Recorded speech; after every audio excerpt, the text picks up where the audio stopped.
এখানে ভাপা পিঠা তৈরির জন্য চালের গুঁড়া তৈরি করা হচ্ছে। এর মধ্যে আমি কিছু পানি অল্প একটু লবণ মিশাই নিছি।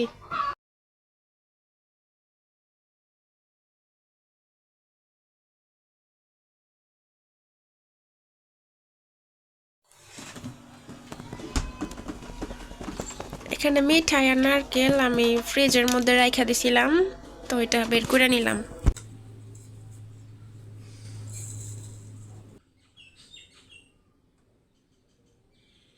এখানে মিঠাই আর নারকেল একসাথে আমি মিশাই নিছি যাতে পিঠার স্বাদটা একটু ভালো লাগে।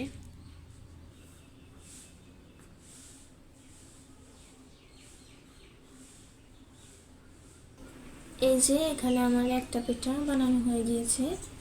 এভাবে আমরা কয়েকটা পিঠা বানিয়ে নিব, এরপর এগুলো ভাপে দিব।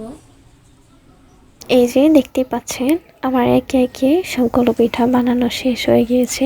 এবার এগুলোকে ভাপে দেওয়ার পালা। পিঠাগুলো ভাপে দেওয়ার জন্য আমার আম্মু আটার মধ্যে কিছুটা পানি দিয়ে আটাটা গলে নিয়েছে।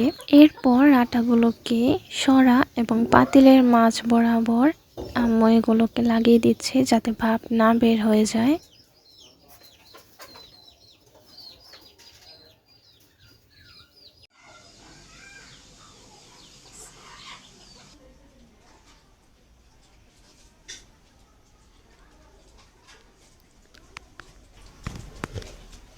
পিঠাগুলো অনেক নরম হয়েছে।